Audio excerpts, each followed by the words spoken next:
What the? I don't know this feeling, everyone. What is this? What is this feeling we're feeling where the Eagles win a game by more than 10 points? The Eagles didn't find a way to win. The Eagles won back-to-back games since week 11 and 12 of last season against the Chiefs and the Bills. What is this feeling? I don't know how to feel this feeling anymore, but it's coming. It feels pretty good. It feels pretty good. Welcome to the show. It feels so good. I'm wearing a white shirt on past Labor Day, and guess what? I don't care.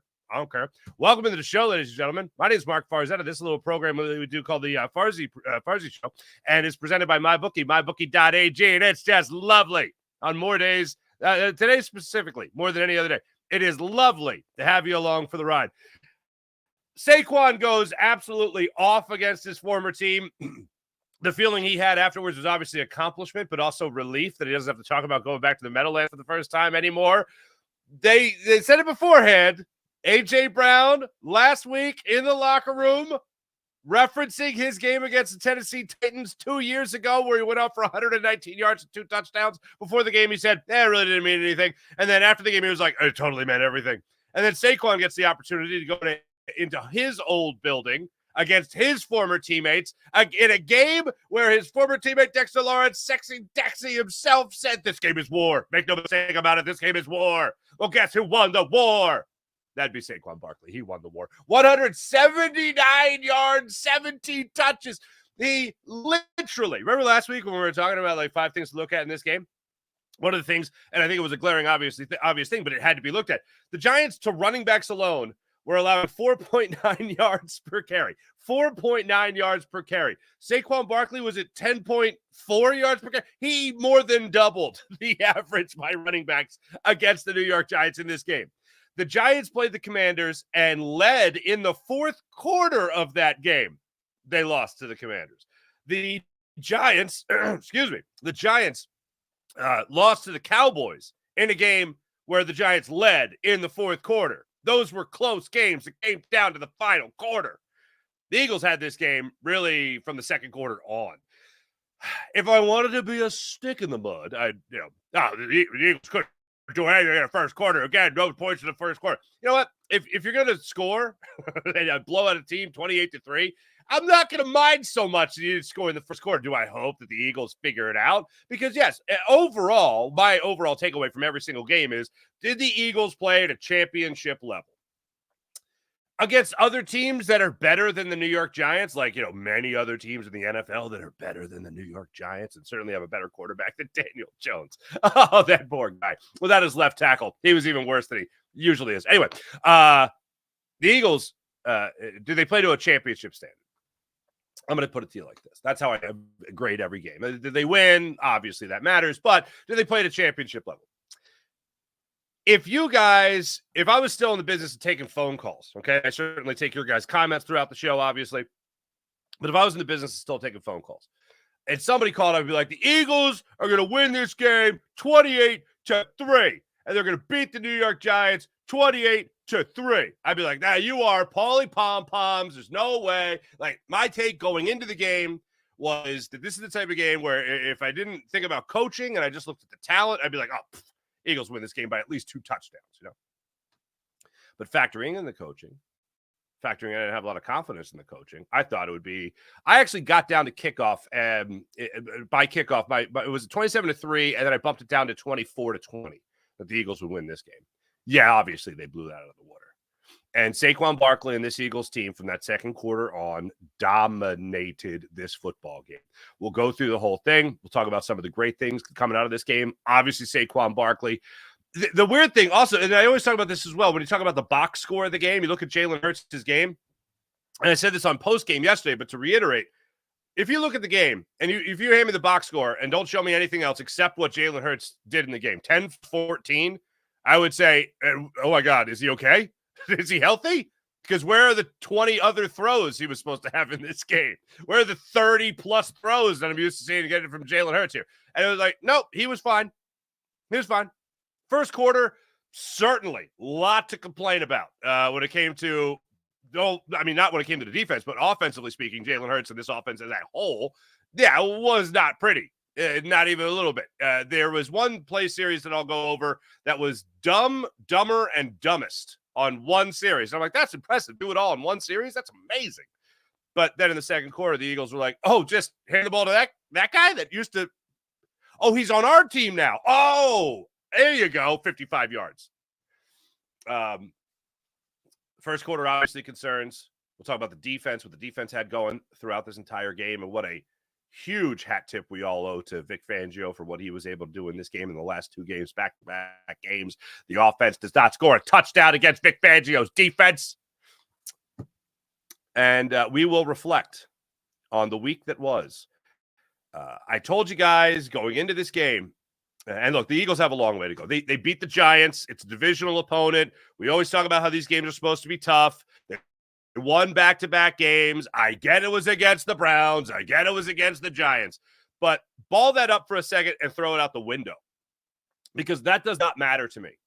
When you're a team like the Eagles and you have your own problems like you do with coaching, play calling, cohesiveness, turning the football over, your quarterback being a turnover machine. When you have all those problems, I don't give a damn who you play. You got to get your own house in order before you start worrying about who anybody else you're playing. So for me, I look at this Eagles game and I am impressed, because mostly what the Eagles were able to do in their own house, meaning their own locker room, their own meeting rooms, getting ready for this game, and then adjustments be made in the game itself. I'm impressed with am I impressed with the win over the Giants? No, I'm not impressed with the win over the Giants. I don't know if there's a quarterback that I don't respect. I don't know if there's a quarterback that I respect less than Daniel Jones. All right. And with his offensive line, where his left tackle being out and being done, obviously, he was awful in this game. But the Eagles, to me, did exactly what they were supposed to do yesterday. I talked about it going into the Browns game. You know, it's a prove it type of game. Prove you're that much better than the Cleveland Browns, for crying out loud. Prove it game. Next up, you had baby steps, as Seth Joyner referred to. Baby steps. Take that giant adult step forward. The Eagles did that in this game. And they did it with another clean game from Jalen Hurts. And did he take his fair share of sacks? He absolutely did. And then Saquon just took over. And when Jalen Hurts needed to throw an absolute dime to A.J. Brown down the sideline with single coverage, he threw that dime. When the Eagles needed to get a great play from Jalen Hurts on a 4th and 2 deep in the red zone, 4th and 2 from the 6-yard line maybe? Jalen scrambled and he got it. And then they got the touchdown. And with a 10 for 14 day, people might criticize. People might say, oh, Jalen wasn't the reason they won. Yeah, okay, that's fine. He had 3 touchdowns. He had 2 rushing touchdowns, a la Aditusha push. And then a beautiful chef's kiss to A.J. Brown down the sideline. Devontae Smith only had 1 catch in this game. But I guess when Saquon's eaten the way he was eaten, not much is going to go to the receivers in this one. Not much.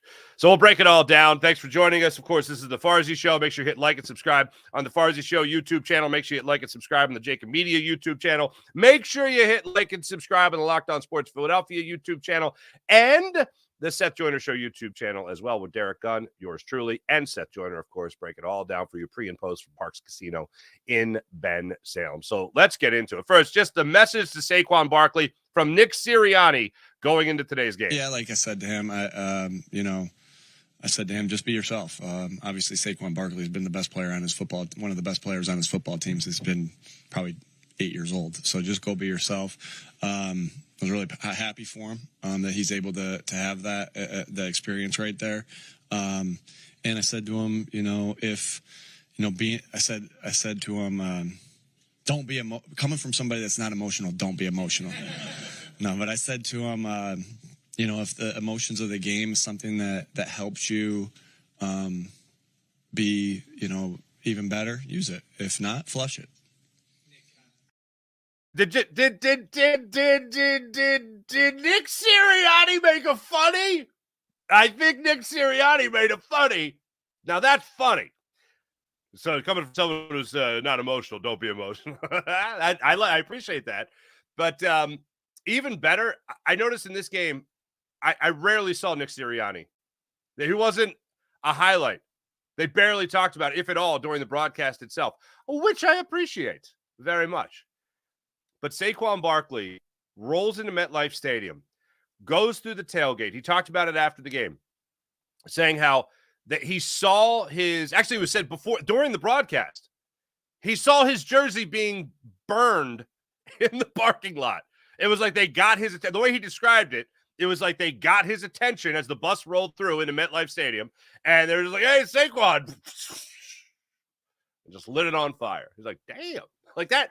He's like, I've seen my jersey burned before on the social media and whatnot. I hadn't really seen it burned live and in person. That catches your attention. And then for him to have the game that he did, I mean, let's put it like this. I love it when coaches talk about presenting the best version of yourself. You're putting your best foot forward. And everyone knowing that you're going to put your best foot forward. And everyone knowing how you're going to put your best foot forward. And you still beat them. I think everybody turning on that game at 1 o'clock or sitting in their seats in North Jersey sat down and knew exactly what the Eagles wanted to do. They wanted to feed Saquon Barkley. It might have taken them a minute to finally do it, but when they did it, there was no stopping him. And whether he's trucking dudes, whether or not he is spinning out of would-be tackles, whether or not he is getting a wide open hole thanks to some good play on occasion from the Eagles offensive line, I was absolutely blown away with what I saw from Saquon Barkley. And here's the thing that really, because Nick Sirianni said this after the game, but we were all talking about it at halftime. When the Eagles made the decision to feed Saquon, this is how it went. All right, to start it off in the game. Okay, let's break it down like this. Okay, let me just, this is before the Saquon happened. Okay, this is before Quadzilla took over. Giants got the ball first. 4 plays, punt. Eagles, 4 plays, punt. Giants, 4 plays, punt. Eagles, 3 plays, punt. Giants, 3 plays, punt. Stay with me. Eagles, 8 plays, punt. And they got 22 yards in 5 minutes. Giants, 6 plays, punt. So if you're not with me yet, okay, ready? Punt, punt, punt, punt, punt, punt, punt, punt. This many punts. For the people on the podcast, that's 8 punts. Yeah, 8. Did I do that? 9? What did I do? Anyway, so then they give the ball to Saquon Barkley. And this is the 5-play, 74-yard, 2 minute, 34-second scoring drive. First and 10 from the Eagles' 26-yard line. Saquon Barkley, no gain. He gets stuffed at the line of scrimmage. Next play, 2nd and 10. They give the ball right back to Saquon Barkley, and he breaks it 55 yards. His first of 3 runs that were 30 yards or more in this game. 55, 38, and 41. That's pretty damn good.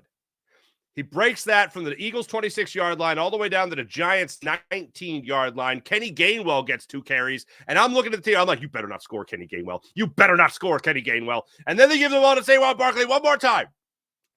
Saquon Barkley takes it 3 yards and all of North Jersey on his back as he was just moving the pile across the goal line for the first touchdown of the game.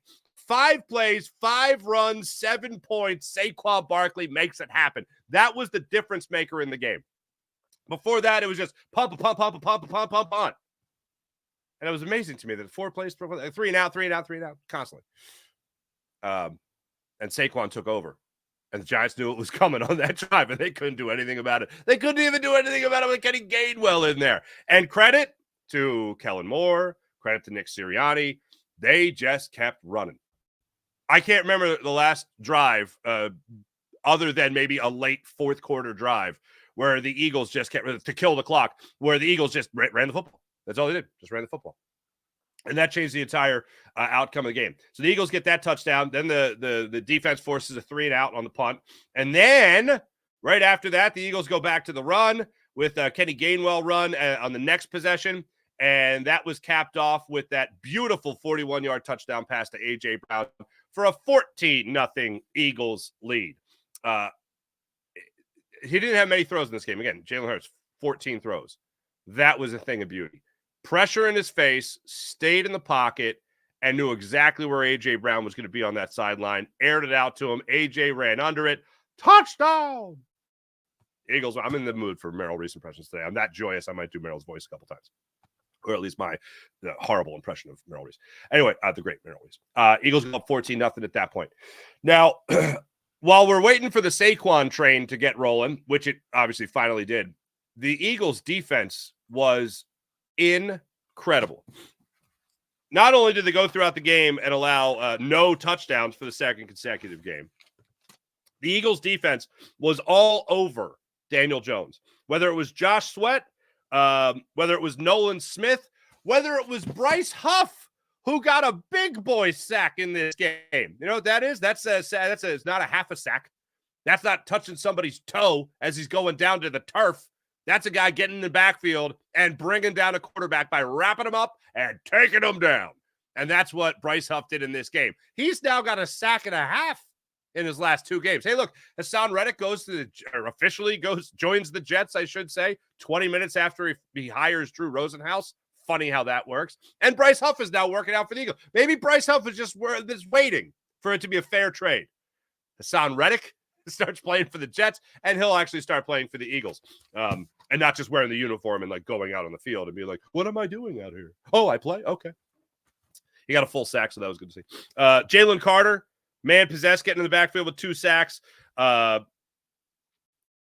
Really, Josh Sweat, I thought, had a fantastic game, but the Eagles' defensive line and edge rushers certainly showed up in this one. This is the type of game where you're a shark and you smell that blood in the water, and then you just get after it. And that's what this Eagles defensive line did. In a direct relation.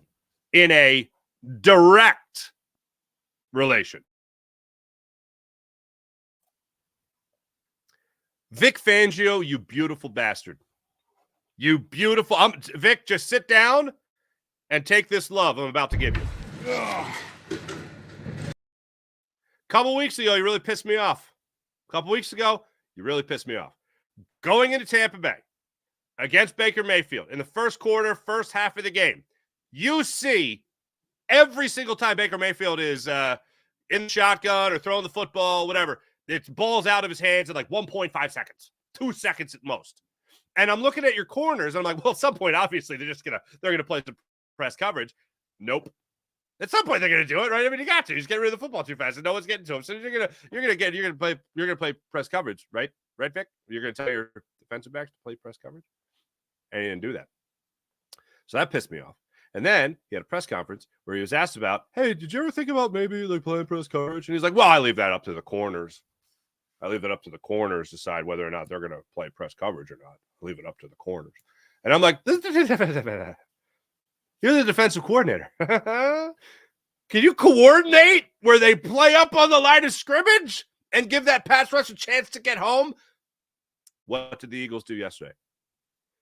I'm watching this and I'm going, and Seth Joyner is always in the green room. I like people. I mean, I don't know how many millions of dollars people would pay to just sit in a green room, like watch Seth Joyner watch a game, because it's intense. Okay. I am well past my never really existed athletic prime. Okay. Seth is like coaching me as if I'm going to go into the game. He's like, this is what you got to do, Mark. And he usually has a napkin around. I think I've done this impression before. He usually has the napkin around here. He's like, this is what you got to do. And then he throws it down and he's like, this is what you got to do. You got to get up. You got to get up on the line of scrimmage. And you got to play. You got to jam him. You got to jam him. And I'm like, okay, I don't know if this is useful knowledge for me, but I hope the Eagles hear this somehow. And what do we see in this game? And I turn to Seth and I go, is this, I don't want to make sure I'm not seeing things here, Seth. This is the most press coverage I can ever remember seeing for the Eagles in recent memory. Like, I remember yelling for Jim Schwartz to do it. I remember yelling for Billy Davis to do it. Good God. I remember Jonathan Gannon obviously trying to do it. I almost blank on his name. And then the Eagles in this game were on the line of scrimmage. It felt like almost every play. And Darius Slay was up there. You know, Slay hates being up there. Quentin Mitchell, oh, he's all about that smoke. He was up there. Cooper DeJean wants that smoke. Keely Ringo wants that smoke. These guys look like they were chomping at the bit to get up there in the line of scrimmage. And what did you see? The direct relation. The direct relation. If the Eagles played like that, they would have beat the Tampa Bay Buccaneers that day.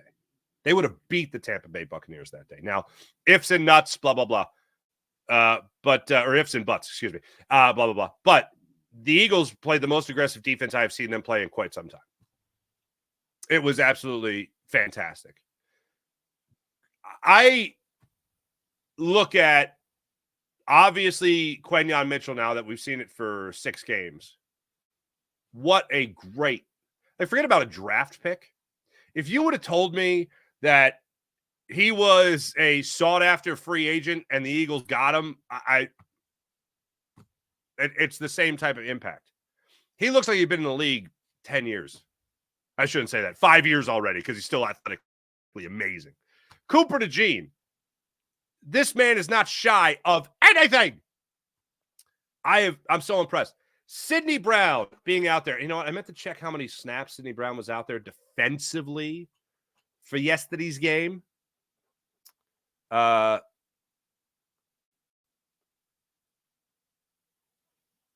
Sidney Brown was out there. Is that special teams? That's special teams. Okay.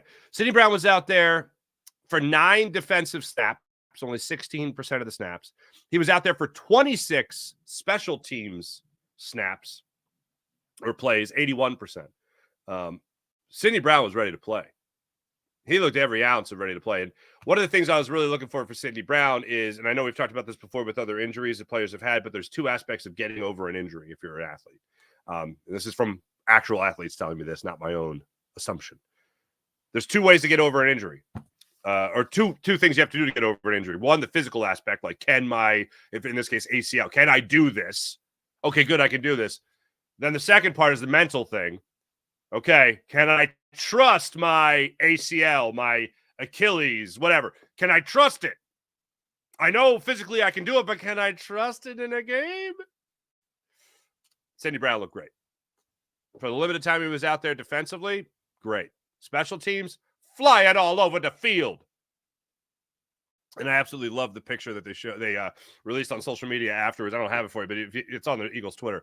It was Chauncey Gardner-Johnson, Jalen Hurts in the middle, and Sidney Brown on the other end. And it was just the 3 of them sitting there and just like, boys will be boys. It was awesome. They came to play yesterday at the Meadowlands. And look, you could say it was for Saquon Barkley. You could say it was for their head coach. You could just say it was for the fact that they wanted to win back-to-back games for the first time in this season. And going back to week 11 and 12 of last year, they went out and they did it. They went out and they handled that business. So many things really jump out to me from this game, whether it was the sacks, whether it was the play of Saquon, whether it was A.J. Brown doing what he just does, old reliable, always open, that type of thing. Vic Fangio's defensive scheme, playing up on the line of scrimmage, how one helped certainly the other. And keeping the Giants out of the red zone. And there was a couple instances as well where Nick Sirianni did what he does, and that's be aggressive. And I was calling for it. Was it the third quarter? I was calling for the field goal. And the Eagles, third quarter.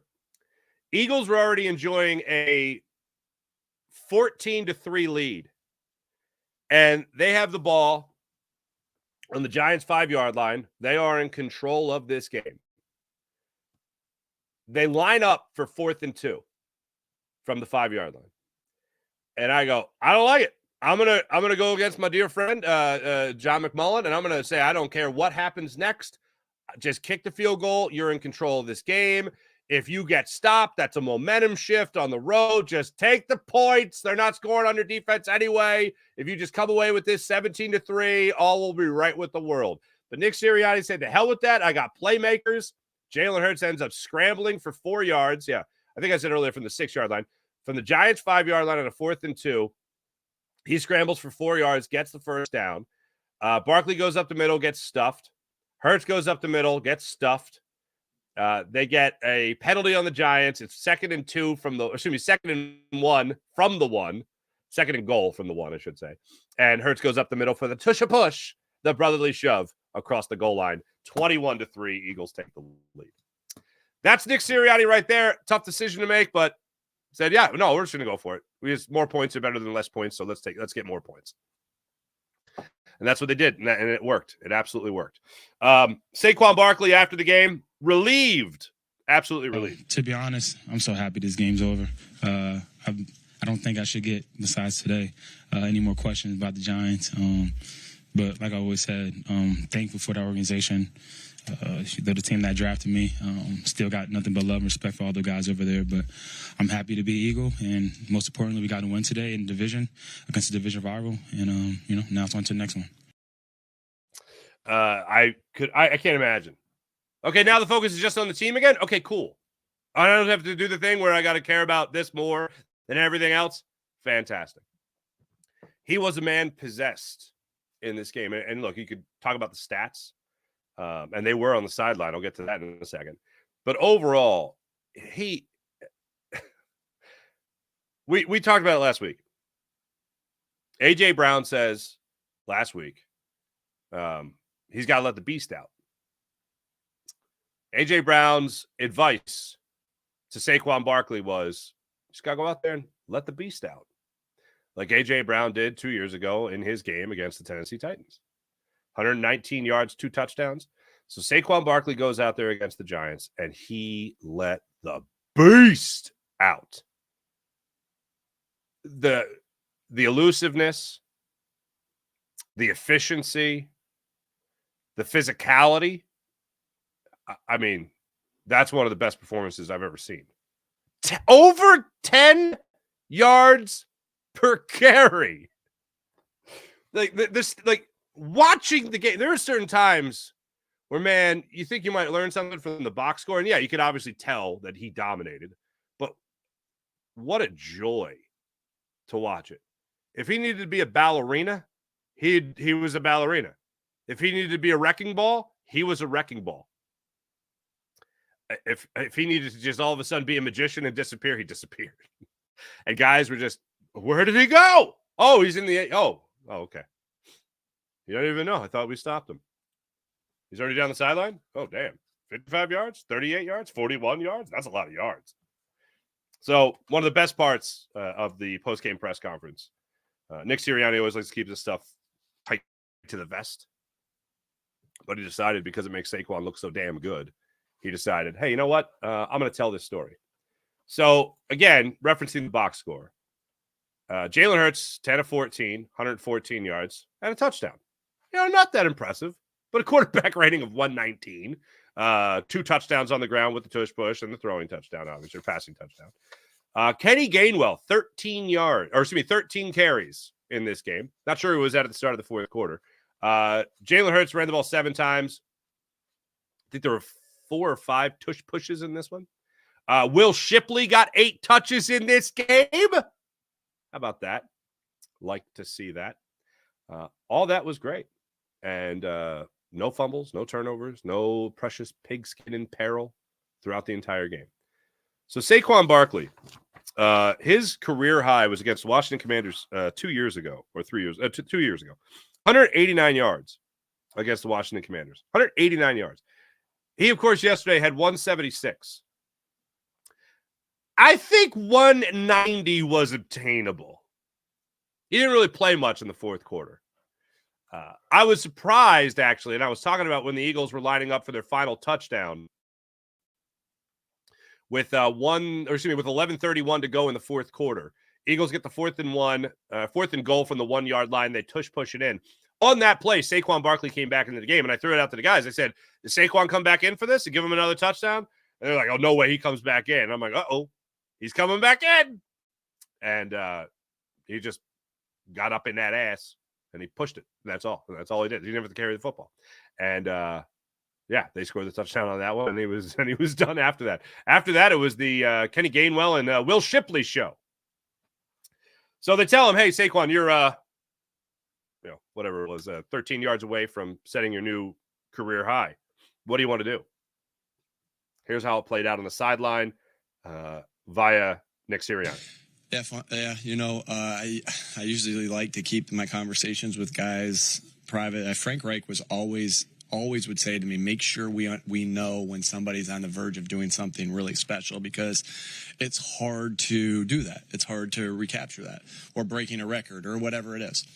Similar to Devontae breaking the rookie single season record a couple years ago. We really wanted to get that for him.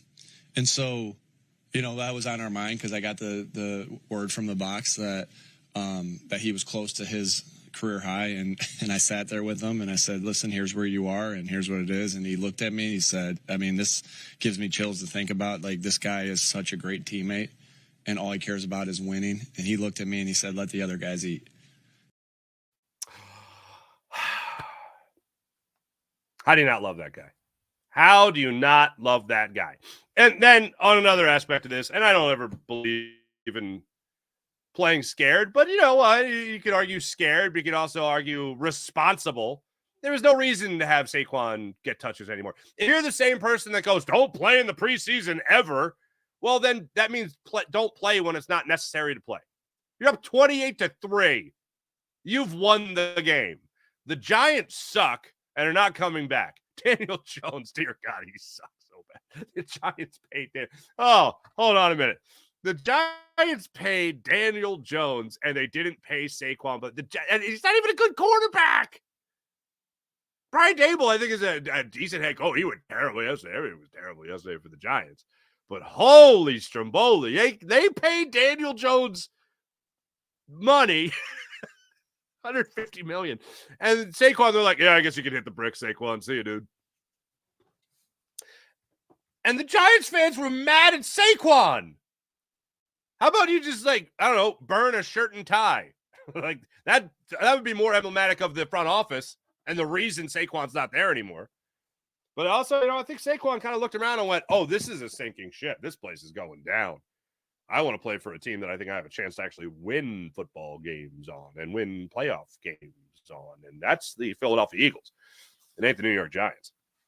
And yeah, it was certainly on repeat in my head yesterday. Hard knocks. I'm going to lose a lot of sleep if Saquon goes to Philadelphia. Well, he's here, and 176 yards later, baby. And 28 points to 3 points, the Eagles win. So yesterday was a field goal. It's funny. I also thought of this yesterday. I referenced this conversation last week I had with a buddy of mine about how it was after the Phillies got bounced out. And he was like, I just want my baseball team to do well. I just want the Eagles to win a game comfortably. And I just want to see the Sixers, be healthy for a year. Well, you got one of them yesterday, at least. You got one of them yesterday, and that was the Eagles winning their football game. How great is that? Hey, a couple of announcements I want to get into real quick. One, Thursday, I'm hosting a costume party at Chickies and Pete's in South Philly. It's not just any costume party. Oh, no. It's a Jason Kelce costume party. You dress up like the best version that you love the most of Jason Kelce. It could be football playing Jason Kelce. It could be Wawa commercial Jason Kelce. It could be anything. It could be 51st Dates Jason Kelce. It could be Buffalo Wild Wings Jason Kelce. Any Jason Kelce you love. It could be obviously probably the most blatantly obvious one. It could be the Super Bowl parade Jason Kelce. You show up at Chickies and Pete's, you can win yourself some great prizes. We'll have more on it tomorrow. So I look forward to that. Yeah, so we'll get into that. That'll be a good time. That'll be a real good time. Also, later today, I'll be on Fox 29, so don't miss that either. But first, let me tell you about the great people at the Game Time app. Download the Game Time app to your phone, create an account, use promo code FARZI, and get $20 off your first purchase on the Game Time app. That's right.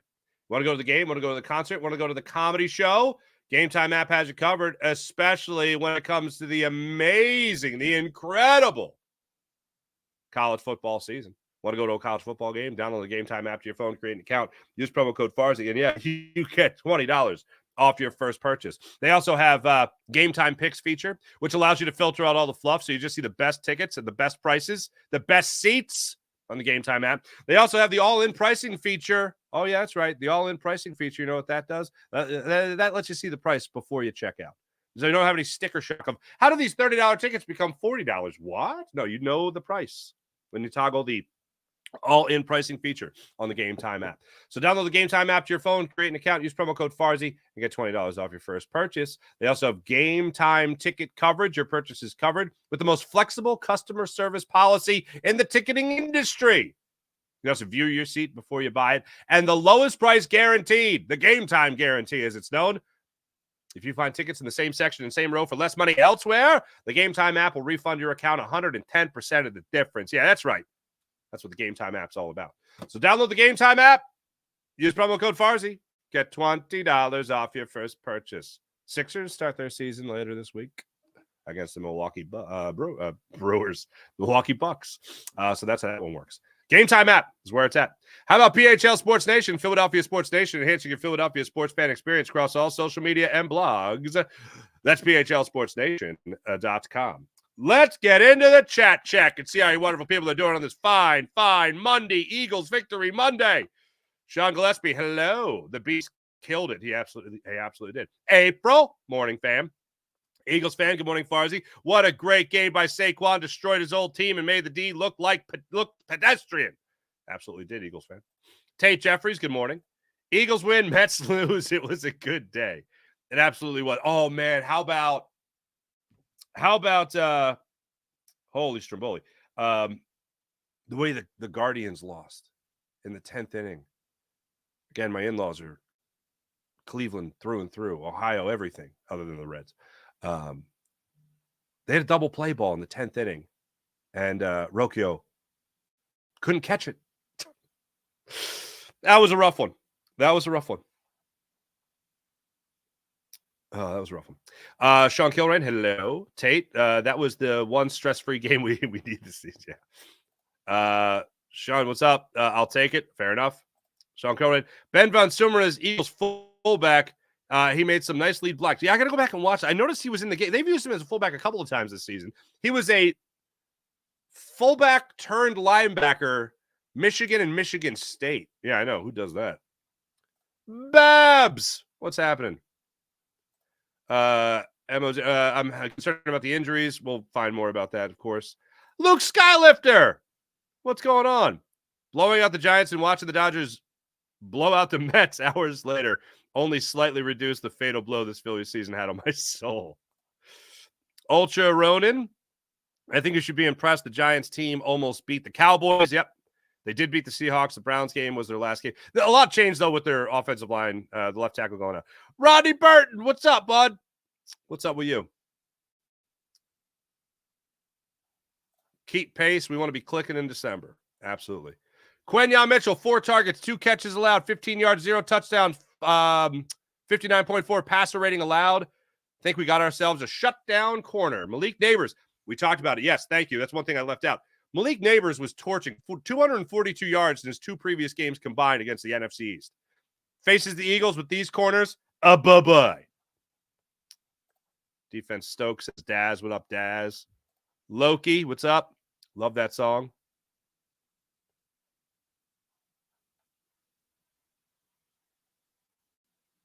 Okay, thank you. Twiz, what's going on? Victory Monday. Jordan, hello. April, to be fly on the wall in the Giants owner's suite yesterday. I know. No sleep for them. That's too bad. Marvin, what's going on? Marvin Truitt. Never really had a bad feeling after this game. I'm just happy to see what the product can look like when they take it serious and come prepared. I mentioned Nick Sirianni. Oh, that's the one thing I didn't play. I got to play this before I get out of here. Nick Sirianni. I mentioned this being a galvanizing moment, possibly with the everyone against the Eagles with Nick Sirianni's antics. Here's Nick on what he learned from last week's antics. When you have criticism, when you have those different things, you put your head down and you work even harder. And the thing about that is, the hard work that the team had and that we had throughout the week helped put us in position to be successful today. And the other thing it does, to be quite honest with you, is it unites. And so you can look at it as a positive, a positive if you allow yourself to do that. And so I think that this game is constantly teaching us things, and that's what it taught me this week. Oh, he said the guys came to work. Like, what did they do to the Eagles? What did the Eagles players do to show you they had your back? He goes, just with their work ethic. Now, I don't think that implies that they're always lazy or anything like that. But moments like this can be the galvanizing moment. Moments like that could be the galvanizing moment. And you know what? For the Eagles' sake, I certainly hope it is. Jackson, solid win. Nice, Stogie. Solid win. Now we can do it against a team that's good. Now if we can do it against a team that's good, can the line get a sack against a quality offensive line? Well, you know what? We'll find out. We'll find out. But for right now, I'm happy with what I saw yesterday. Thanks for watching. Thanks for listening. You guys are fantastic as per usual. My name is Mark Farzetta. This is the Farzy Show presented by MyBookie, mybookie.ag. Wonderful to have you guys along for the ride. Tomorrow, we'll talk more about that costume contest in South Philadelphia. Coming up Thursday, we also have Sixers conversation to get into with their season officially starting this week. Look forward to breaking it all down and more with you guys later in the week and as the week goes on. Thanks for watching. Thanks for listening. Make sure you hit like and subscribe on the Farzy Show YouTube channel. Make sure you hit like and subscribe on the Jacob Media YouTube channel. Make sure you hit like and subscribe on the Seth Joyner Show YouTube channel. And, of course, Locked On Sports Philadelphia. Sixers opener. I'll be on. First postcast of the 76ers season. Have a great rest of your night, everybody. Or great rest of your day, rather. And, yeah, hell yeah. Go Birds. See you guys.